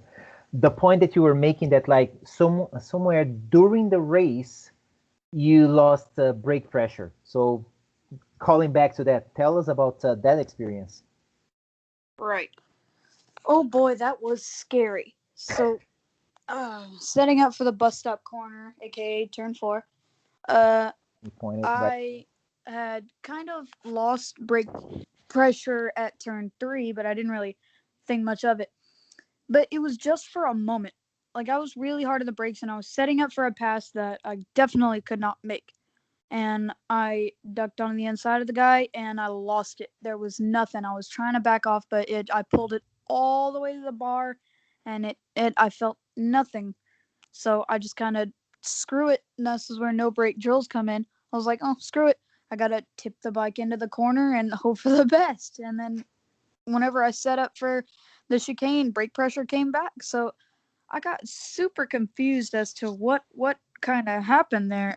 I don't know if that happens on any other bike, but Right. it was really weird for me. I don't know. Has anybody else experienced something kind of like that or exactly like that or how to avoid it? I have not. I have Yeah. experienced a brake fade before.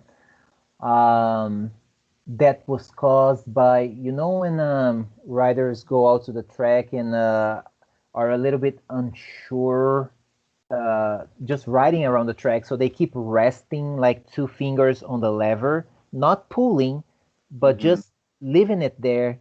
Well, that minimal weight that you put on the lever causes, friction, and then you get some brake fade from that. Yep. That I have experienced, and it was not fun. Like That is riding.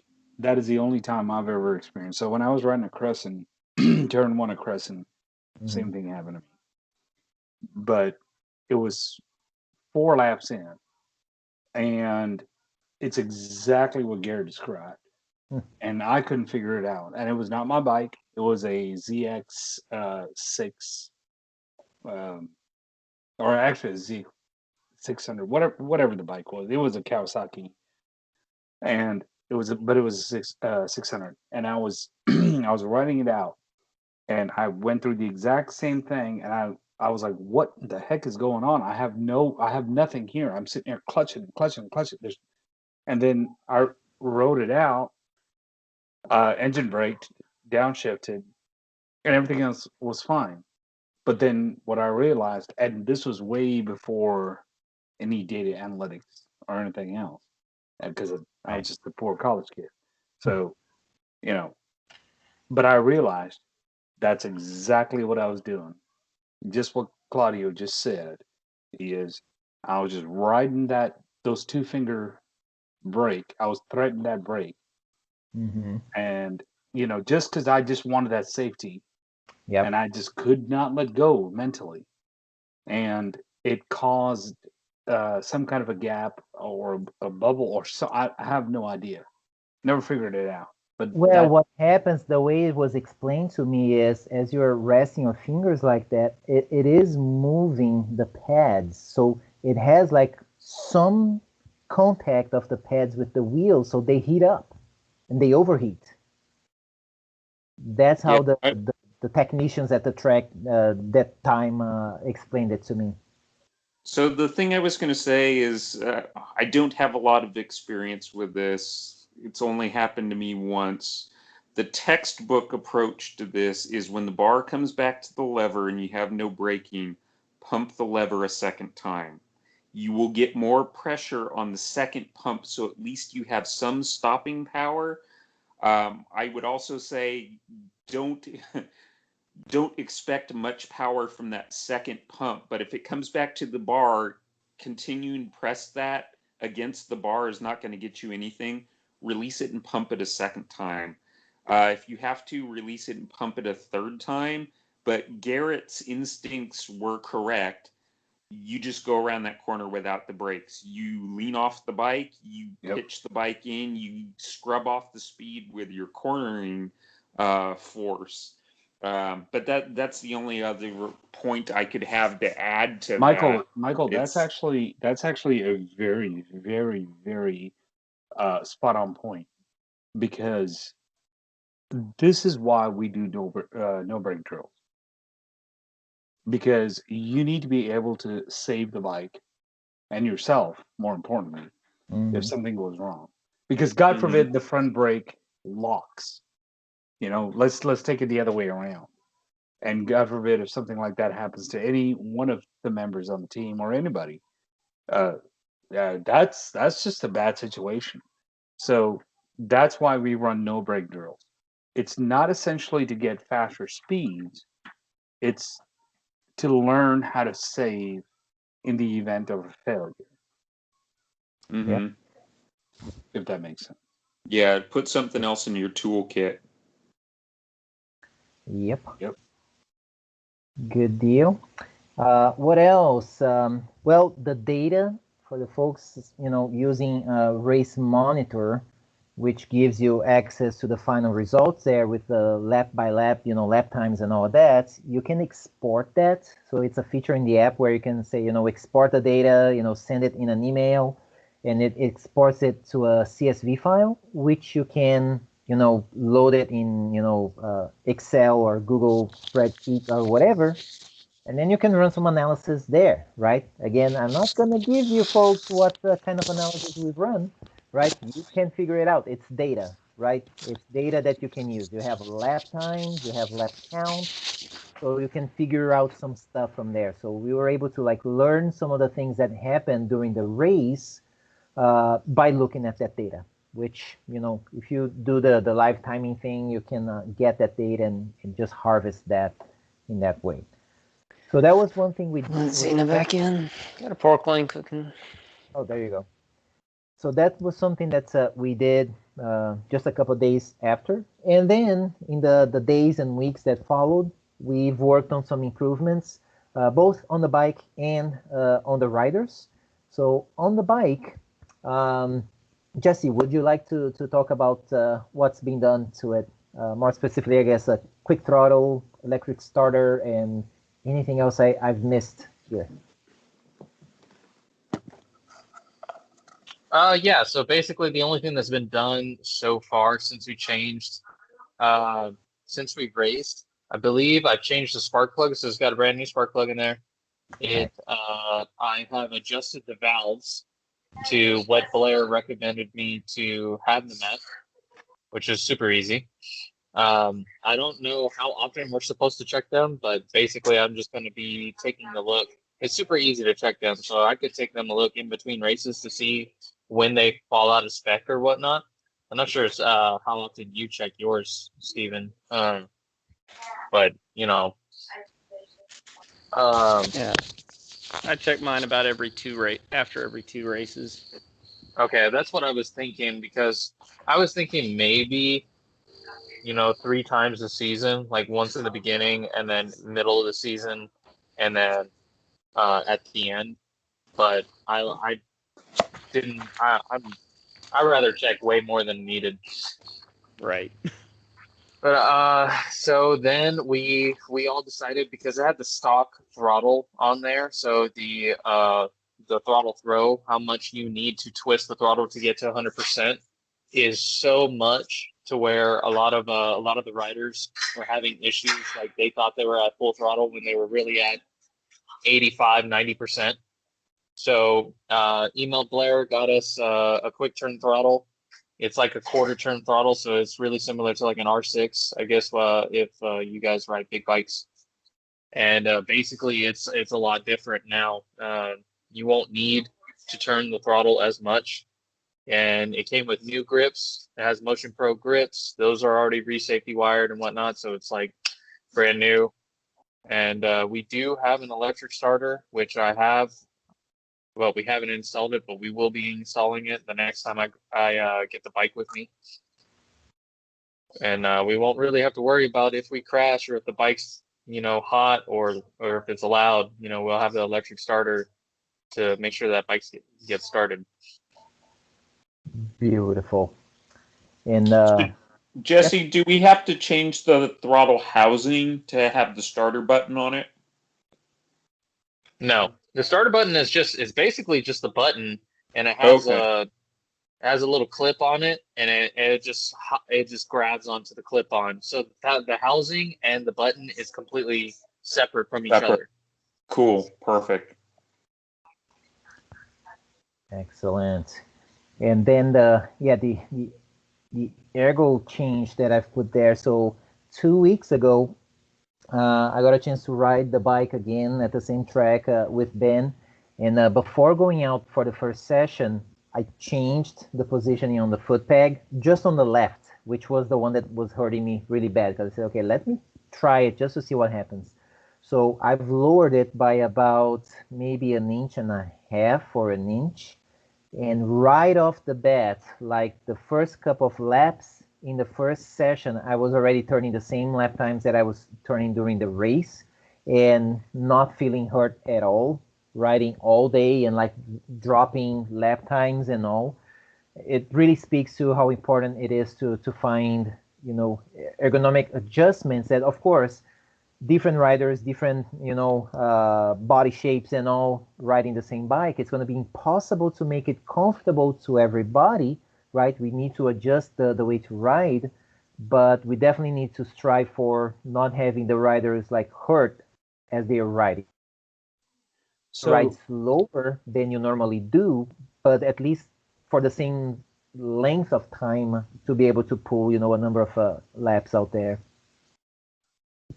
Somebody was going to say something. yeah, Claudia, I was going to ask a question if I could. Just a suggestion, Hmm. and it just something to think about. In terms of foot peg and rear set adjustments, in terms of everybody, um, there are, you know, techniques that you can use to, try to get used to the foot position, the heel uh, dangle or the toe dangle, um, to make sure that you're not slipping down. Um, have y'all tried any of those? And I'm curious. I'm only asking because I'm ignorant of the fact. So I'm asking if have y'all tried any techniques of uh, slippage elimination on from the soles of your boots from the pegs. And when I say that, I mean things like tack spray, duct tape, notching your boots, something because most of your bikes are well, all of our bikes are pretty much mini bikes except the Ducati and the R3 and Jesse's Cowie. So have y'all tried anything like that, or do you think that would be counterproductive? I don't think that has come up with as an issue though. The issue we've had has not been slippage. It's been more mobility, just being able to move your foot to be able to, access the shifter. Yeah, no, I get that, and but I and it may be a fatigue issue, but whatever. But hearkening back to what you said earlier on, or I think it was Michael that said it about the foot peg kind of screwing off and rolling off Yeah, eventually, Loctite. because yeah, Yeah, I literally, when my foot could not stay on the peg in the position, I started to think engine oil was coming out and I had no traction on the peg. So that was the first thing I looked at because it was odd for literally the foot peg felt slippery because it was a roller under my foot and yep. I could not retain my proper foot position riding on the track in that condition. Yeah, well, Uh, same here, which is why I was asking the question. I wasn't asking yeah. because I have experience with it. No, I was just asking because I'm like really curious to see if anybody has had that experience of because that is one of the worst feelings ever when you're sitting there and you're like sitting there on roller skates, Yeah, yeah. and you got to worry about a million different things, and then the last thing you have to worry about is, oh my gosh, why is this peg slipping out from under my boot. Oh yeah. Yeah. Actually, I think it's a very interesting point you make there, Earl, because I was thinking about that. What if I put a little divot on the sole of my boot just for feel so that Well, I'm that's what the placing the pros end do. of my foot on the end of the peg in the position I want to be repeatable every time, because when I move my foot back, I can kind of feel it just subtly place, and I have a reference point for my body contact on the bike. And what could that do for my riding? Because I take it every single corner. I have the same foot position. Whereas, as Claudio points out, if I'm having to move my foot back and manually place it, what assurance do I have that I'm doing it the same way every time? And if I had like a little tactile feedback on the bottom of my boot, just because I made a slight depression on the sole, maybe that would give me an added advantage. One of the things that I you're dead on, Michael. One of the things that I learned from a long time ago, which is why I'm so like anal retentive on the math, is because I want to eliminate for Garrett as many variables as I can. One of the things that one of the riders told me at Crescent was to notch your boot. Now, I don't know if I've tried it. I haven't done that with Garrett. But I was like, man, that kind of. But he's like, if you notch your boot and you know where your foot position is, that is one less variable. Think about it, right? So yes, are you going to crash? Maybe. But why would you risk your risk versus success ratio, so to speak, I guess, is, if you can eliminate one variable, and so that's why I was asking the question, because he told me a long time ago to notch my boots. A lot of pros do it. A lot of MotoGP riders do it. They notch their boots.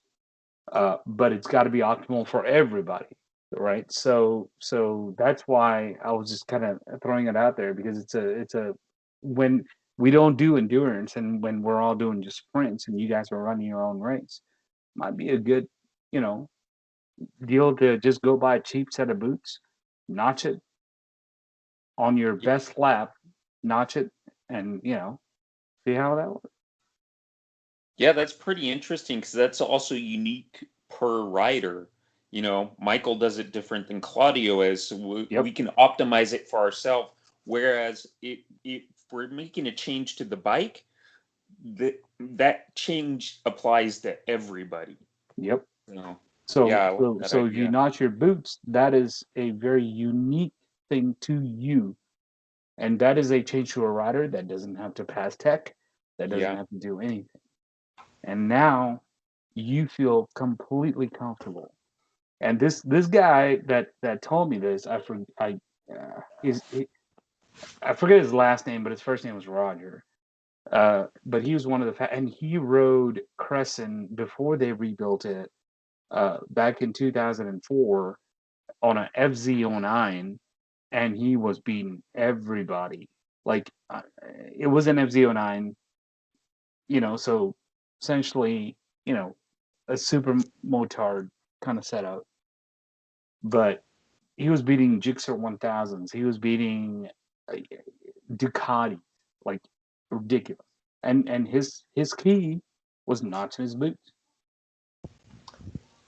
He says, I know when I stick into a corner and I turn my knee in, that ain't gonna go nowhere. It is notched. It is there. So, for what it's worth.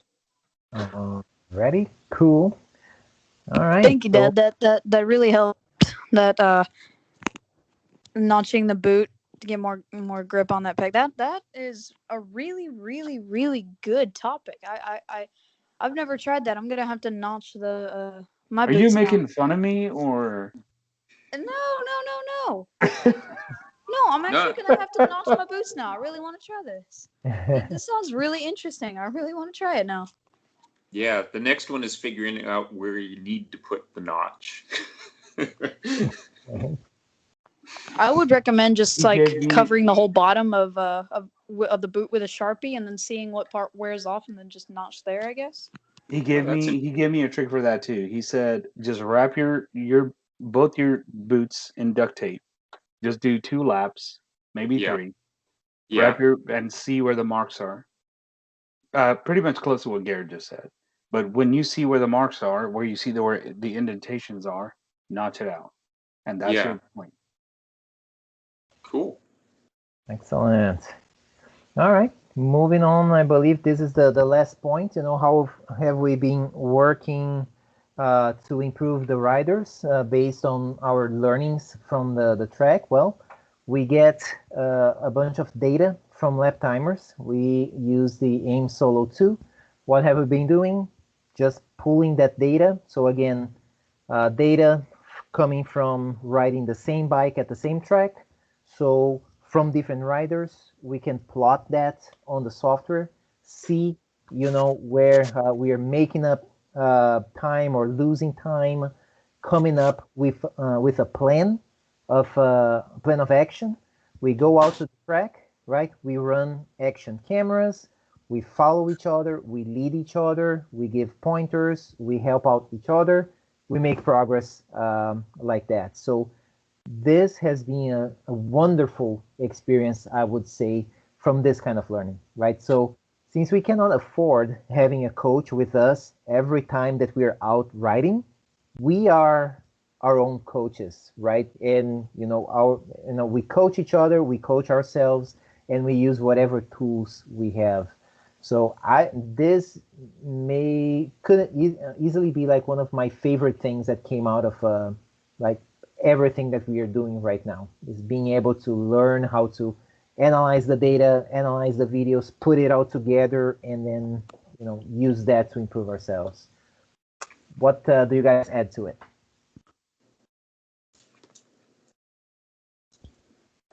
Well, the only good point I have is Michael's not competing in the next race because I have 0 seat time in a month. Oh. So the race was the last time I rode a mini bike. So lots been done on the bike. I'm eager to try it out and feel all the changes you guys have put in place for me. So hopefully I can improve my lap times a little bit, but we'll see. You will.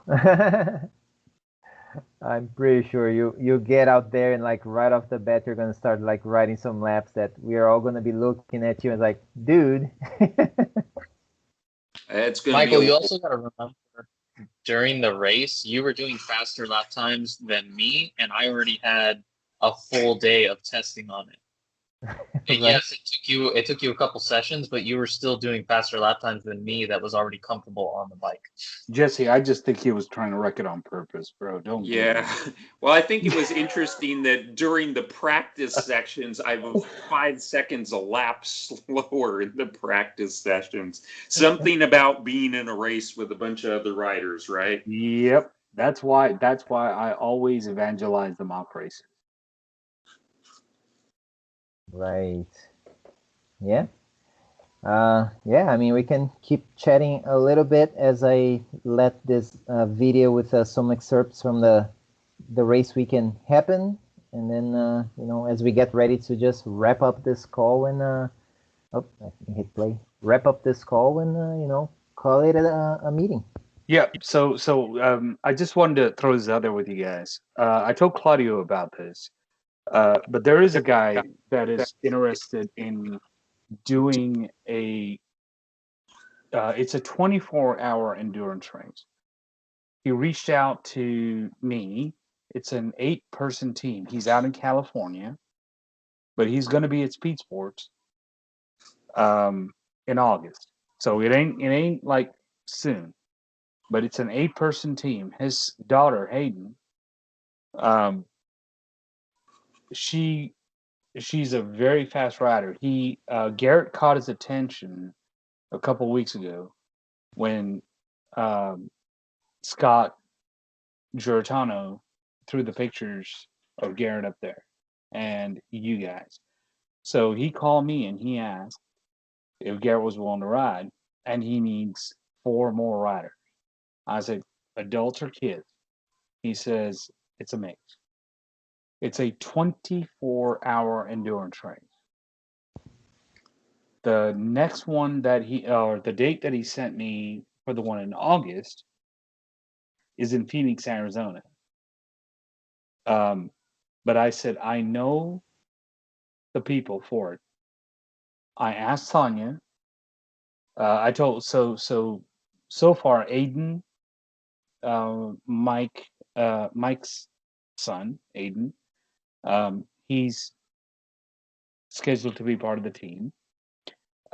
He wants Garrett on the team, obviously his kid. Then we asked Seth and Sonia. Sonia doesn't want to ride a Bucci. And oh, by the way, it's a Bucci. Oh, really? Yeah. Is it a 190, 160? I don't know. I have he just reached out to me. We had very preliminary conversations about it. So it's one of those deals where he was like, you know, he's big on developing riders from the United States. His name is Hank Miller. He lives out in California right now. He knows Chris Lilligard. He knows Cody, and he's very good friends with Cody's dad, and so am I. So I trust the guy, and he wants to form a team. And I said, I have people for you. Oh, I love that video. I love that clip. That's awesome. But yeah. So if you guys are interested, I think he's going to be at Speed Sports either in August or September. I have to check, but the race is in Phoenix, Arizona. Yep. So the only other kid that was supposed to be part of it is Rossi. Now I done connected them. Julia is extremely interested, and as is her dad. But Rossi's dad, unfortunately, is he wants to I don't know if he's going to be able to make it, just financially. So I mentioned this to Claudio, but it's something to keep in y'all's head. Just think about it, and if it's something that y'all want to do, it'd be super cool. He's going to provide the bike. It's going to be a Bucci. If we can bring the KO as a backup, that'd be cool. But his name is Hank Miller. Y'all can look him up. But if y'all are interested, then I'll connect the group with Hank, and then we can all talk about it. But it's a 24-hour endurance race. 24 hours. That's awesome. It's badass, is what it is. Yeah. I mean, if I can, know ahead of time so that I can, work out, my work schedule and all that, I'm in. That's, that sounds like a lot of fun. Yeah. Well, I told the guy, I was like, I have, it's 8 people to a team. And, yes, Rossi could probably do it, but I'm not.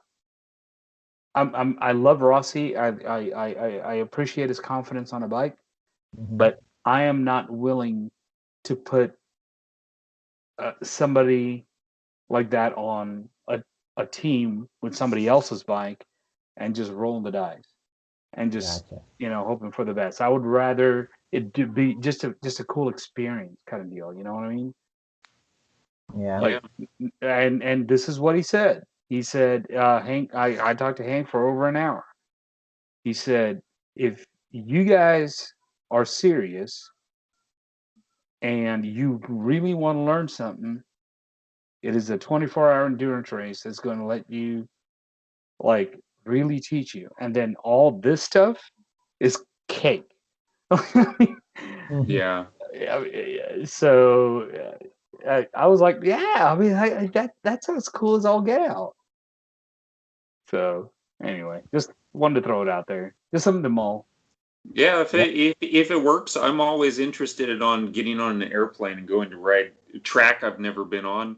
I'm comfortable on any bike you care to put under me.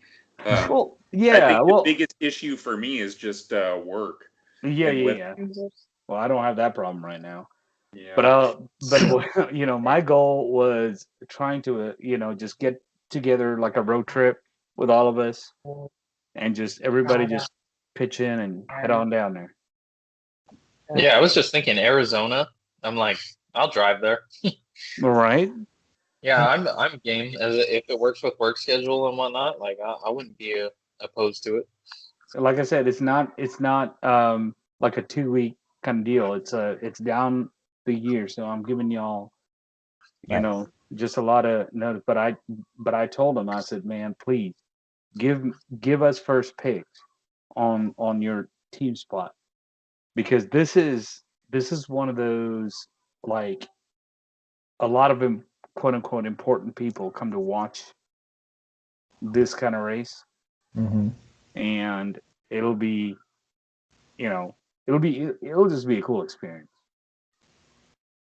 Yeah, I'd love to do it. Heck yeah, sweet. I'll let him know. Very cool. Very cool. Excellent. Well, any closing thoughts? I see that our friend Sean has been on the call too. How's it going, man? It's going pretty good. I've been listening and enjoying the input from the mini racers.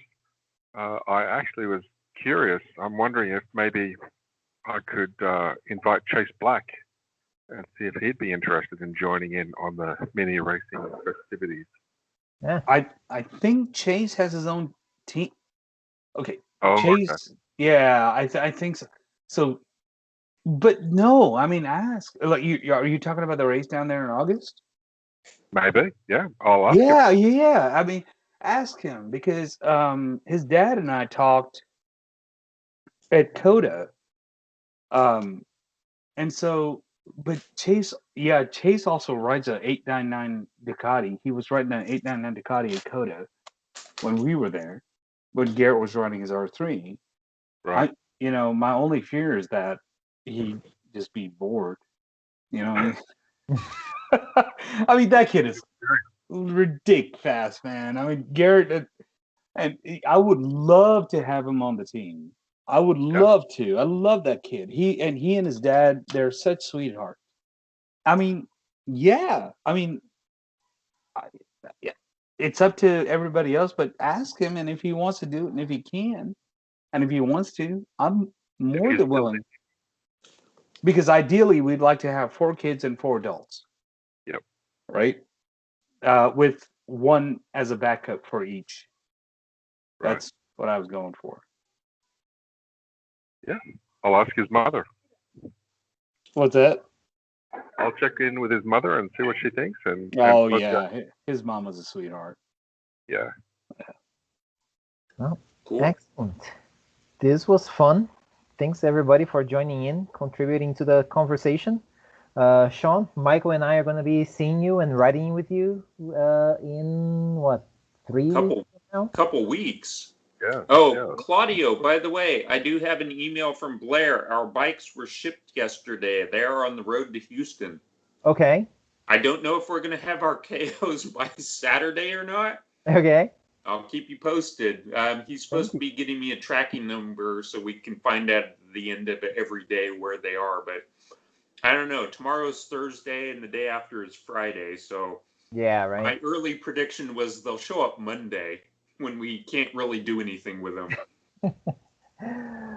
Sounds good, man. Yeah, there's a lot of writing to do then over the next couple of weeks. Oh yeah. Yeah, and my bike is providing the tachometer for the BTT bike, so we can fix that tach issue. Excellent. And Sean? Yeah. So I've tossed this out there to all these guys here. None of them have taken me up on it. But I've got a Ducati 1199 Panigale S that is sitting in my garage, runs perfect. All I'm doing is waiting on the fairings. Right. The track fairings. Can you please do me a favor and write the goddamn thing? I'm sorry, do the what thing? The Just thing? write. Oh, sorry. That's an American Southern kind of deal. Write the goddamn thing. Like the bloody thing, I guess, is what the Australians are called. I don't know. But yeah, like everybody that I've offered to in this group to ride the 1199 Panigale has refused.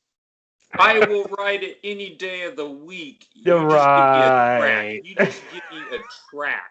That seems to be the problem. It does have an ECU flash. It does have a full race map on it.